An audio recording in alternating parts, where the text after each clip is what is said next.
So, thank you everyone for coming. Some of you want to be here, maybe some of you have to be here, but I don't know. So yeah, the Medinilla of Mount Makiling, I present to you. First, a few acknowledgements. I got my permit to do the research from the Makiling Center for Mountain Ecosystems, so thankful to them. Also, all the herbaria I got to visit, mostly here in the Philippines, but one was in Scotland. And then to my advisory committee, Dr. Gonzalez and Dr. Bucot for their input, and all the signatures and stuff they got to sign. So, first of all, the overview, what we'll talk about today.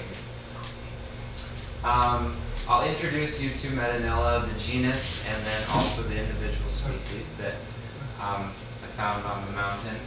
And then I'll talk about how they are organized systematically within the genus, which kind of puts them into their larger context and relates them to other similar species.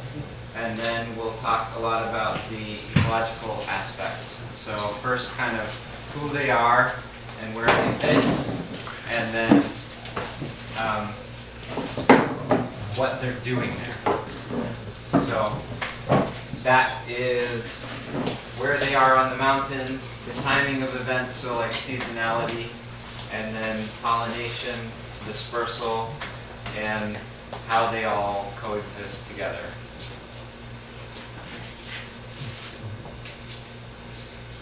First of all, some general methods. I spent a lot of time looking at old dry specimens in herbaria, a lot of them collected a long time ago. And then I also spent a lot of time sitting outside and looking at the real thing, watching for stuff to happen. And that's me sitting on peak 2. And then I also spent a lot of time exploring. So this is a tree, and this is an enlargement of that tree, and there I am up there. And there is one of the special species that I found. And this is my wife's favorite part of my research. No ropes. There was one to help me get up, but I wasn't attached. Okay, first, Medinilla. It's part of the family Mellistomataceae, which is one of the largest plant families in the world. I believe it's 7th largest, but it's a little bit debatable. And then the genus Medinilla is the largest genus in the Paleotropics. So there's a larger genus in Mellistomataceae that's in South America called Miconia. But if you're anywhere else in the tropics, then Medinilla is the largest. So one of the largest genuses, one of the largest plant families. And just that fact alone, I think, makes it a little bit important.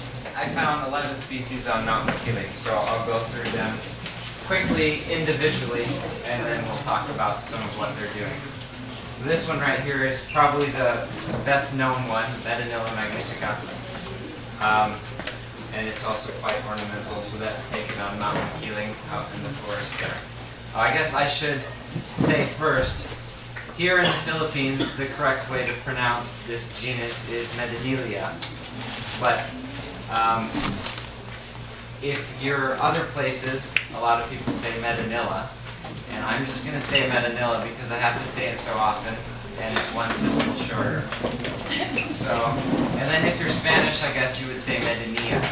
So I don't really know how to say it, even though I've spent 2 years working on it, but we'll go with Medinilla today. Actually, can I have a show of hands first who had heard of this genus before or recently? A couple of you. So before 2 years ago, I hadn't heard of it either, but it's a nice one. Okay, so Medinilla magnifica again. This is taken on Mount Makiling, one June sunny day, which is fairly rare, and you can tell that it's just absolutely beautiful.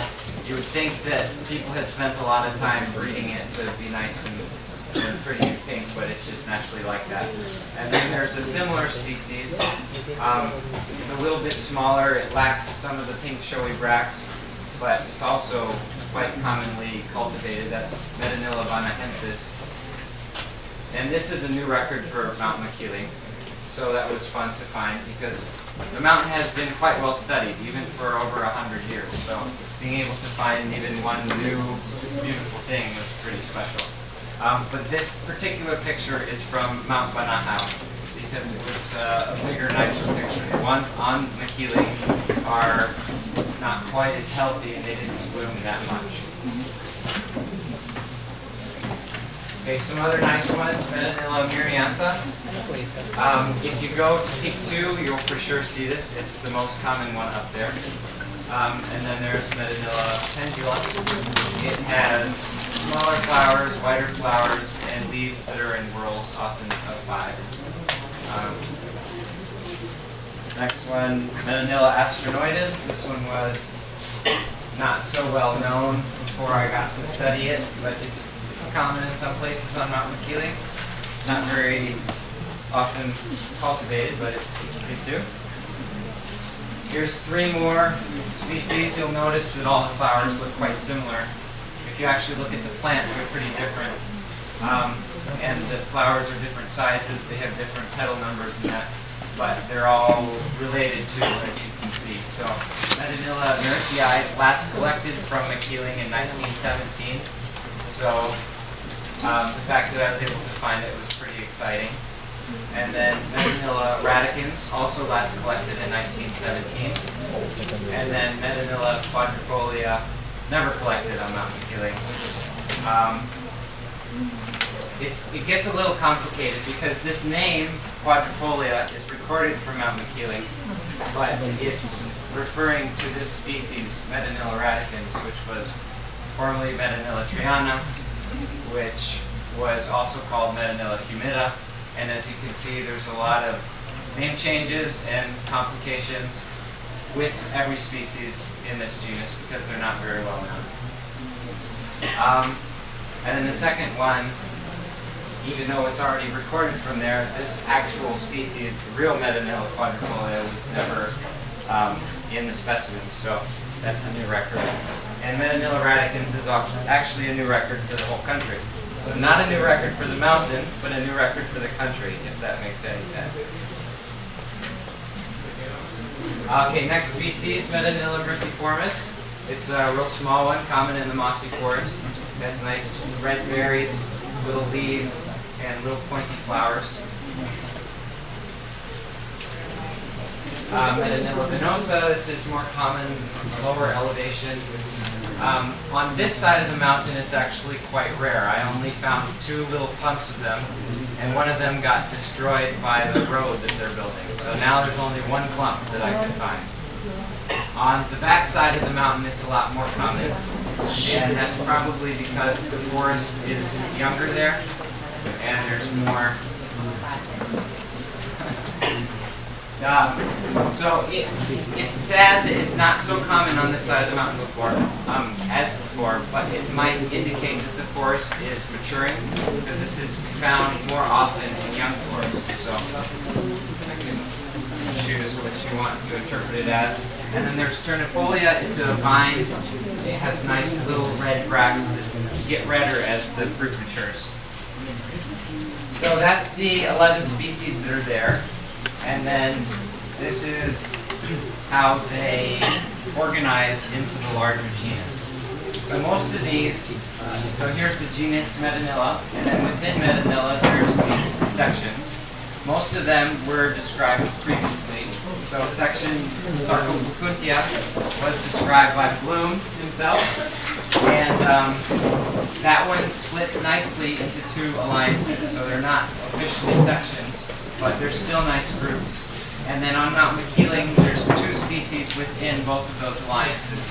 One is the bigger one, the Magnifica and Bonahensis, and then Miriantha and Pendula, which are smaller. And then the next section is section Asteroidus, which is a new section that I'm proposing to be a section at least. So there's just one of those on Makiling, but there's several others in the Philippines and one in Sulawesi as well. And there's section Medinilla, another one of the originally described sections with 3 from Makiling. These are all vines. And there's section Myrtiformis, it's the little one with the star-shaped flowers. And then there's section Hyphenanthe, section Dactyliota. At different times, these have both been considered different genuses. They've also been considered the same genus. They've also been considered Medinilla or not Medinilla. So really, I don't know what they are, but since they're here on the mountain and I was studying Medinilla, I chose to include them as Medinilla so I can find more species. Maybe one day somebody will do some genetic work or something and they won't be Medinilla anymore. But one is Medinilla venosa, it's a shrub, and then one is Medinilla ternifolia, and it's another vine. So here, there's 2 sections that are vines, there's 2 sections that are terrestrial shrubs, and then there's 2 sections that are epiphytes. So you have some Medinilla that grow on the ground, some that grow up the tree, and some that grow in the tree. Okay, a little bit of the ecological aspects. So we know a little bit about what's there and how they fit into the genus, and now a little bit of what they're doing. So here is a picture of Mount Makiling taken from Erie, and the dotted lines represent the transition zones between the forest types. So down here is lowland forest, and then in the middle is mid-mountain forest, and then the top is mossy forest. And you can see that there's only 2 species down in the lowland forest, the venosa and the radicans. And then there's 7 species all in the mid-mountain forest. And then again, there's only 2 species in the mossy forest. And from this, you can see a couple things or predict a couple things, because the case in the Philippines and many other places is almost all lowland forest is gone. So Makiling is lucky it has a little bit of it, but in other places these 2 species would be endangered to habitat loss. Also the ones in the very top in the mossy forest, there haven't been studies specifically for the Philippines that I could find, but just above us in Taiwan they did some climate modeling, and they said that within the next 80 to 120 years, they predicted a shift uphill in these forest zones by 400 meters. So if it's anything like that in the Philippines, which it probably will be, perhaps in my lifetime, a lot of this will start shifting up. And the mossy forest, there's only 200 meters of that. So if it goes up 400 meters, all the mossy forest is gone, and bye-bye Medinilla variantha. And then you might think that the mid-mountain ones are okay because they can move up to the mossy forest area, but you see that the mossy forest is only half the size as the mid-mountain forest. And Mount Banahaw, which is near us, it's about twice as big. It has twice as many Medinilla species. So if you cut the habitat in half, you probably cut the species in half. So then you only have 3 or 4 species left on Mount Makiling, which would be pretty sad for birds and bees and people like me, and hopefully people like you. Okay, phenology. This is a table of the seasonality that I observed for all the different species. The shaded squares are months in which I've seen flowers for each of these species. And then you'll see that every single one of them has a shaded one in June. The asterisks indicate I didn't have very much data for ones in the wild, but these have all been seen in cultivation. So down here, if you remember, Quakenbush, radicans, Myrtii, these were all in the same genus subgroup. They all have a very short season of just 1 to 2 months. And then the top 4, well, top 5, Muriantha, Pendula, Magnifica, Bonahensis, those are all in the same section too. And they all have quite extended seasonalities. And then everything else is kind of in the middle. So they all work on the same general principle of flowering after dry season, but some of them do it much longer and some of them have it all at once. But the ones that do flower at any time of the year, like Medinilla miriantha, they still undergo phases. So if you can see, the top one in June, where the most flowers were, has lots of flowers. The other one in September, there's still a few flowers, but there's not nearly as many. So they're still easy to find, but it still goes flowers, fruit, not so much, flowers, fruit, not so much. Okay, pollination. All the species that I studied were pollinated or visited by bees, and they were all visited by generalist bees that visit many different kinds of flowers, but they're not visited by all bees. So honeybees and small stingless bees, Tetrapinula, do not know how to pollinate the flowers of Medinilla because they have a special anther that is a hollow tube and all the pollen is inside. And the only way to get it is to either destroy the anther or to shake it. So all of these bees here know how to shake, or they know how to buzz. It's called buzz pollination. And a honeybee does not know how to buzz, so it cannot pollinate Medinilla. But another thing that some of the pictures aren't great, but it's showing the same species all with the flowers at the same size. So you can get a picture of the range of bees that visit a single species. So here there's just a tiny little bee, and there on that end there's a gigantic bee. And that one's a pretty bee.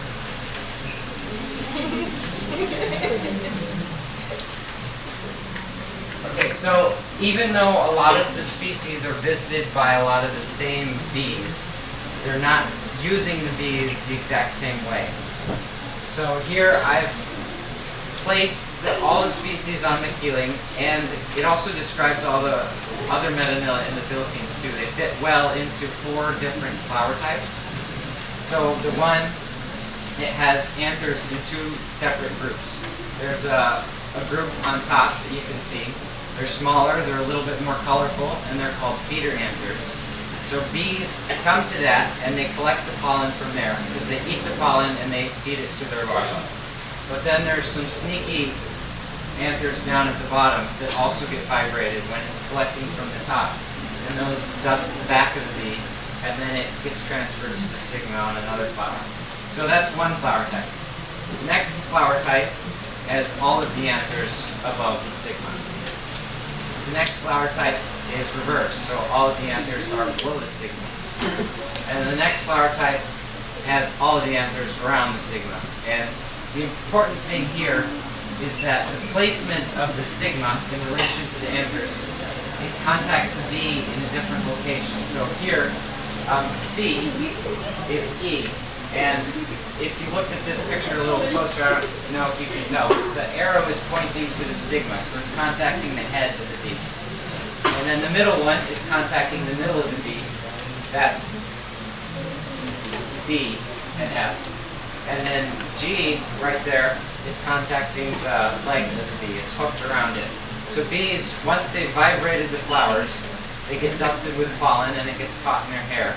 And then they groom out the pollen and they carry it somewhere. Often they carry it on their leg.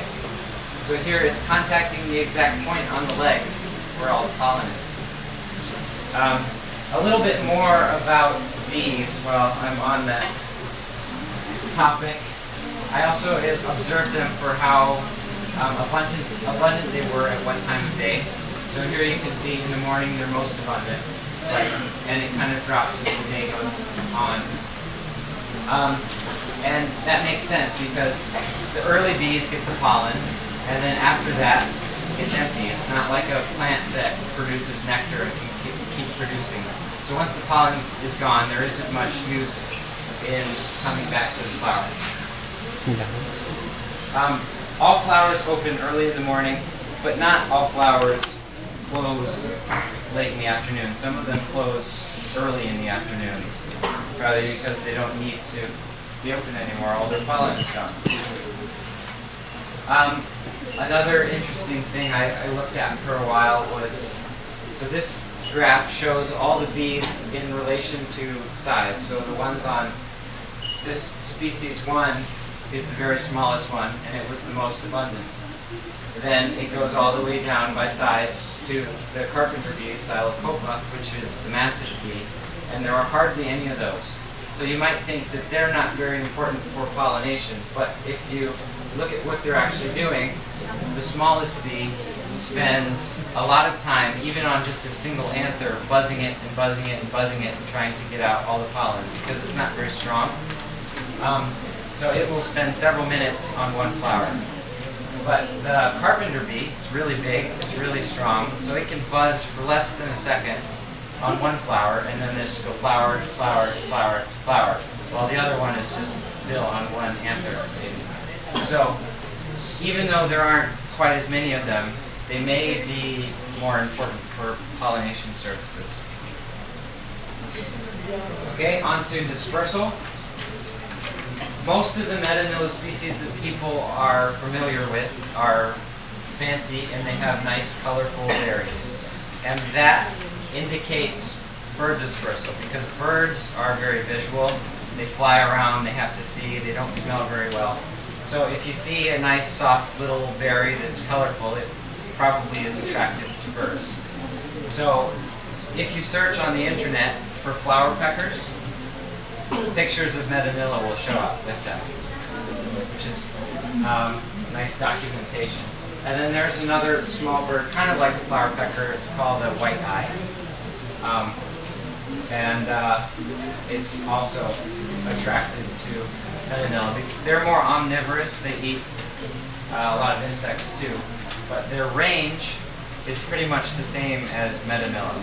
So they go all the way from Africa and past New Guinea, which is the same as Medinilla, whereas flower peckers are a bit more restricted. So in the Philippines, these are all Philippine flower peckers. They're very important for Medinilla dispersal, but if you go outside of the Philippines, there would be other small birds that are likely important.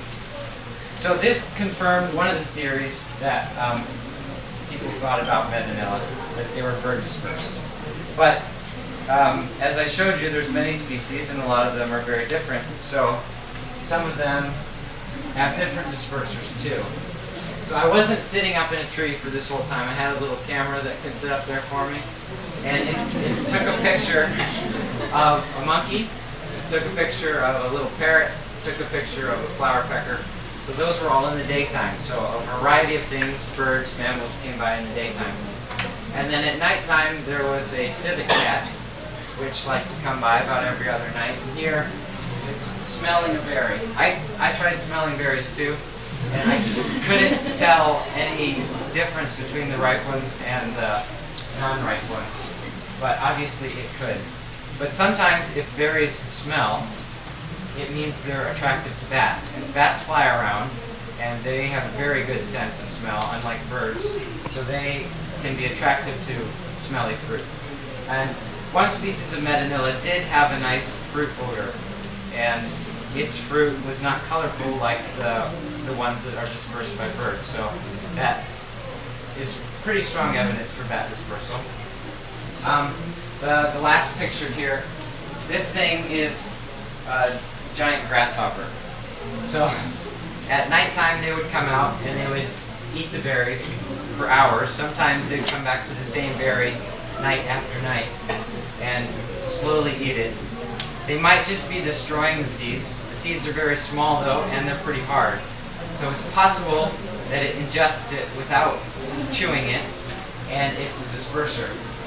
This has been documented in New Zealand. There's a type of cricket there, the giant king cricket, and it was reported to be a disperser of a plant. So it's possible something like that's going on here. I don't know. But what triggered the photo, you can't see it very well right now, but this is a bat wing. So the bat was flying by and triggered it. And I didn't get any pictures of bats actually eating the fruit, but there were a number of times where there was a photo with the fruit, and then 1 minute later, the fruit was gone. And this guy, when it's climbing around, I got lots of photos because it's slow. And these, when they're coming around, they're for hours and hours, so they're slow. So really the only thing would be a bat coming by, snatching it, and flying away. So all of these photos are on different species within the section Medinilla. They're the vines, they have larger fruit, and they have a little bit darker colored fruit, which makes it a bit more generalist. So really any kind of animal can come by and eat it. Ants are also worthy of mention. The top two photos are for ant dispersal. So there it's a bunch of berries. They each have a hole in them, and all the seeds are cleared out. I'm not 100% sure that ants did it, but in the next photo there's a berry and there's ants all over it, and they're carrying away the seeds. So likely ants disperse Medinilla seeds as well, so they can either take them down into the ground where their nest is, or up into a tree where their nest is. So they can plant really any. They can plant the epiphytes or the terrestrial shrubs or whatever. But they also probably have another role, or they do have another role, and that is protection. So one species of Medinilla, Medinilla magnifica, a while back was recorded as having a nectary in the petal tip. So right here. And when that paper was published, it was the only known species in the world to have a nectary in the petal tip. But it turns out that that's a pretty common trait within the whole genus. So lots and lots of species that I saw have this, and you can often see it. There's a little pink dot, and then there's often an ant feeding on it. So ants, if they're territorial, they can protect these sensitive reproductive parts of plants from other things that want to come by and eat the pollen, because the pollen is high in nutrients, and everything wants to eat it. Also, there's another one, they're not on a flower, but they're trying to figure out what to do with this caterpillar. I watched them for a while, and they couldn't quite figure it out, but they were definitely interested in it and worried about it. And I don't know, maybe the caterpillar was poisonous or something, but there they are, trying to do their job. So this happens to be a species that does not have those petal tip nectaries. And it also happens to be the species that you're most likely to find insects all over the flowers.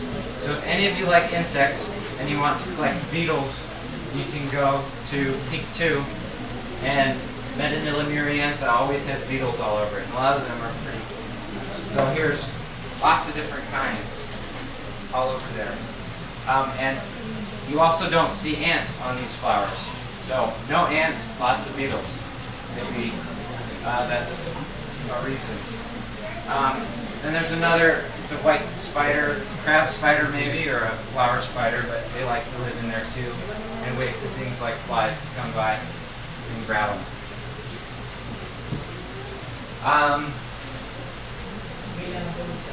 A little bit on germination, just because it's something was interesting. So, like I said, the seeds are very, very small. They can't contain much nutrients. So when the seed sprouts, it kind of has to do one of two things, or it could grow a root and a shoot, or it could grow the root first. But if it grows the root first, it might run out of energy and then be dead. So instead, it grows the shoot first, and for the first month, even sometimes more than a month, it's only shoot and there's no root at all. This is magnification of that, and there's just a tiny little root bud. So it has to send out its chlorophyll first and make some energy enough so that it can start sending out its root. But this is important because if you're a plant like that and you don't have any roots to absorb water, then you have to be in an ever-wet environment. Otherwise you're going to dry out and die and never get to grow up and reproduce.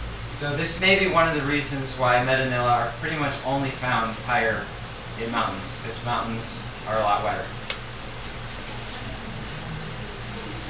Okay, so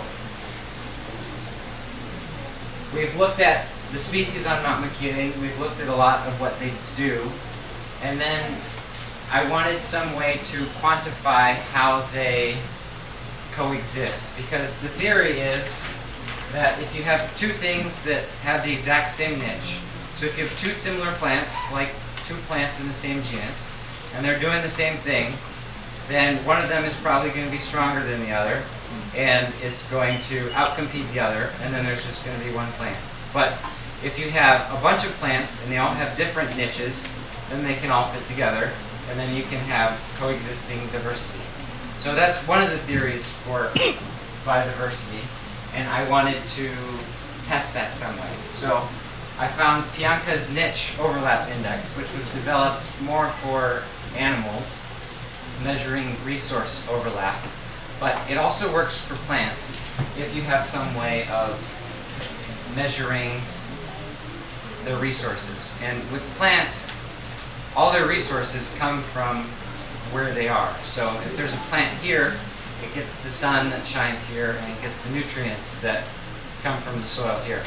And then if you have one over here, it's getting different sun, different nutrients. So you can use location in a big way to represent resource use. So I measured a bunch of different things that had to do with location. So one is elevation, one is watershed, like what side of the mountain it occurred on. One is topography, like is it on the top of a ridge, is it down in a ravine. One is its habit, so is it in the ground, is it on a tree, is it up in a tree, and then if it is up in a tree, like is it growing on a special kind of tree, is it growing in the crown, is it growing on a rock, something like that, and then also size. Because you may have heard the illustration before, like you can fill a bucket with rocks and then it's full, and then you can fill it with sand and then it's still full, and then you can still fill it with water and then it's still full. But the point there is if you have vastly different sizes, then the smaller one can kind of fit in the gaps around the bigger one. So even if they live in the same place, you can still, if they're different sizes, they may be able to coexist a bit more. So I looked at all of those, and it gave me a number for every species pair on Mount Makiling. So every species compared with every other species. And if it was close to 1, then it was high overlap. And if it was close to 0, then it was low overlap. So I'm just going to talk about 3 of the ones that were very high overlap.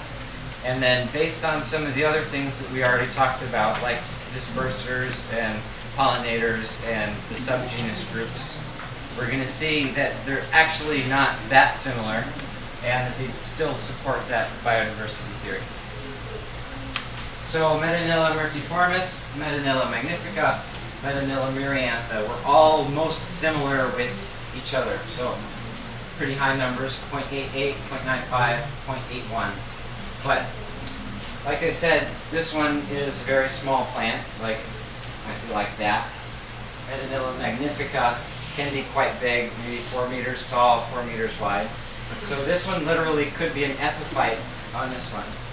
And then the miriantha one is sort of medium sized. And then they all come from separate subgroups. So in theory, genetically, they're not very similar. So they have different sizes, and they're from different subgroups. And they also all have a different flower type. And this is generally the proper size, too. So you got a tiny flower there, and then a medium-sized one, and a big one. This one has the anthers above, anthers below, and then anthers surrounding. So even if the same bee comes to all of those, it's contacting it in a different place. And also the big one targets the big carpenter bees, the Xylocopa, and then the small one targets the real little ones, and then the middle one really targets anything. But another interesting thing that I looked at was where the species Magnifica and Miriantha, because they were the most similar, where they actually are most abundant. And if you see, the pink ones are where they're most abundant. So Magnifica is most abundant from 7 to 900 meters. And then as soon as that stops, Miriantha becomes most abundant. So one species basically directly replaces the other species elevationally. The next species pair we'll talk about is Medinilla radicans, Medinilla quadrifolia. So there's been lots of taxonomic changes with these two over the years, and kind of more recently they've been considered the same species. But it's always been by people who have been looking at herbarium specimens. So they look at some leaves, the leaves kind of look similar. They look at a flower, maybe it looks similar, but they haven't actually seen it out in the wild. And so you would expect that if these two taxa are the same species, they would have quite a high overlap, like maybe 1. But they actually gave me quite a low overlap. So that's good evidence for them to be separate. And then if you look at the altitude, the elevation that they're at, this one only goes up to 600, and then there's a gap, and then all of these are between 8 and 900. So they have quite, the first one is in the lowland forest, and the other one is in the top of the mid-mountain forest. So different habitat and low niche overlap. And then here's some morphological differences that make the case a bit stronger. So there's a juvenile one, long skinny leaves. Then there's a juvenile one, that one, kind of short, fat, round leaves. Then these are 2 adult ones. The leaves are still different there. This one typically has leaves in whorls of 5, sometimes 6, even 7. The other one, as the name suggests, quadrifolia. I've only ever seen 4 or less. So leaf number is different, leaf shape is different. That's a picture of the 2 species side by side in the same photograph. That one's huge, and that one's small. And something that people use a lot in Medinilla is to count the number of veins within a leaf. So this one has 5, and that one has 1. Sometimes it has 3.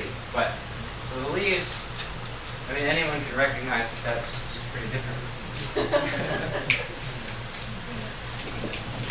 Okay, and then the flowers, they look a little bit the same too, but if you look at them closely, well, this one has 5 or 6 petals, that one has 4 or 5 petals. They're different sizes, but I think the most important thing is the what the arrows indicate. So the one on the left has long, skinny, yellow top anther appendages. The one on the right has shorter, pointier, flat anther appendages. And then the set on the bottom also has differences too. So that one has 2 colors. Again, it's flat, short, and pointy, and that one's long, skinny, and all white. So those are some more differences that support them being separate species. And then the bud shape also does. So these are long and skinny. Those are short and fat. This is short and pink. That's long and green. And then the picture was a little bit better. The fruit shape is different too. So longer and skinnier, shorter and fatter. That one's all pink. That's green. On the right, they're different colors too. And that one was still fruiting in December, whereas that one was done fruiting in September. So even the seasonality is different. So I say that they are not the same. Here is basically a summary of everything we just talked about. There's kind of a lot there. But here's the phylogeny again, my proposed phylogeny. Medinilla with the 6 separate sections in there, with the 2 alliances, with the different species. But here I've highlighted 3 species on top, and you'll notice that they're all in the same group. And those are the ones that are officially recognized as endangered. And it's interesting that they're all in the same group, and that's because that's the real ornamental group that people like to grow.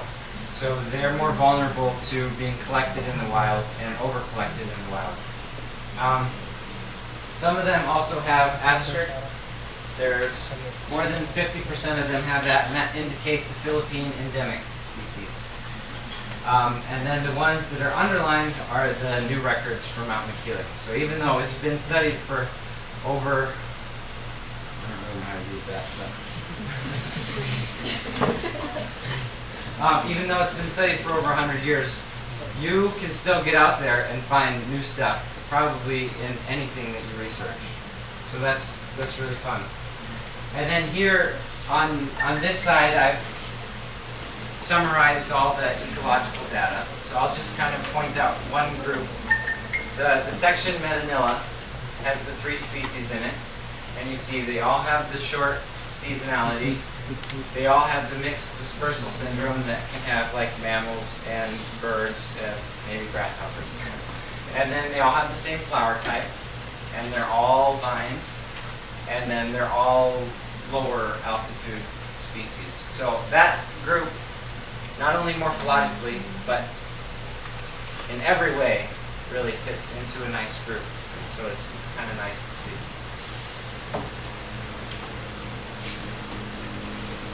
And then that's it. So lots more to be done. Maybe I'll be doing it. Maybe you will be too. I don't know. And then these are just kind of a teaser for you. I won't tell you who took the photos or where they're from, but those are all undescribed Medinilla species. They're waiting to be described. And they're pretty too. So, yeah, I don't know. That's fun. That's it.